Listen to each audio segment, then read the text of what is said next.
Nak macam guys, Proton Emas 5. Nak beli ke tak nak beli? So guys, kat belakang saya ni ialah Proton Emas 5 yang terbaru. EV car yang korang mendapatkan dengan harga bawah RM100,000 sahaja. Jadi untuk video ni, jom saya nak tunjuk kat korang apa yang menarik yang ada pada Proton Emas 5 ini.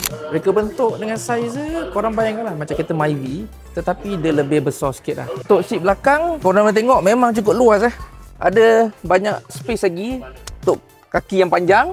Ada aircon untuk passenger lah, so korang tak payah berebut dengan aircon depan. And then ada satu lagi USB port untuk passenger dapat charge korang punya smartphone lah. Jom kita pergi depan pula. Okay, untuk interior bahagian depan pula korang boleh tengok ini ialah two-tone leather steering wheel dan ada few button yang korang boleh control. Ada dia punya media control.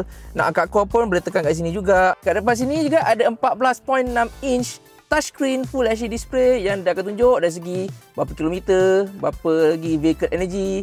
Dan yang paling best sekali ada Android Auto dan juga Apple CarPlay. Okey, kat depan sini ialah dia punya instrument cluster yang display dari segi kita punya speed masa kita tengah buat kereta. Dan juga ada dia punya bateri, ada tunjuk juga. So korang boleh tahu bila bateri nak habis. Kat sini pun ada tunjuk info mana-mana pintu yang terbuka. Macam tu sekarang ni front kita dah terbuka. Dia akan tunjuklah gambar terbuka tu. Kalau buka pintu pun belah sini, lepas tu info dah akan tunjuk pintu terbuka. So korang boleh tahulah pintu mana yang tak tutup dengan rapat. Dan juga kat bahagian tengah sini ada few very simple, very straightforward.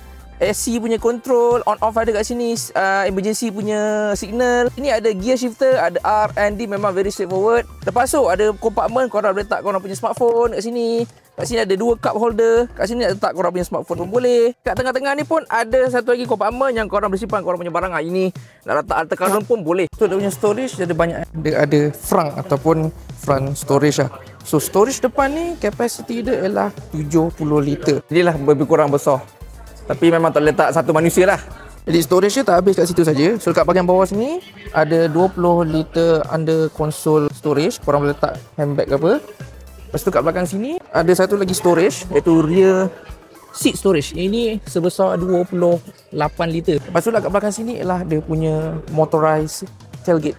Sekiranya kau tekan saja button sini, dia akan buka lah. Tak payah korang nak tarik ke atas. Storage belakang dia memang cukup besar, 375 liter. So ini boleh muat lah dalam at least 4 mini luggage lah. Lepas tu kalau korang nak tutup, dia ada button atas sini, tekan saja button, dia akan auto tutupkan untuk korang. Nak macam guys, Proton Emas 5. Nak beli ke tak nak beli? Komen di bawah.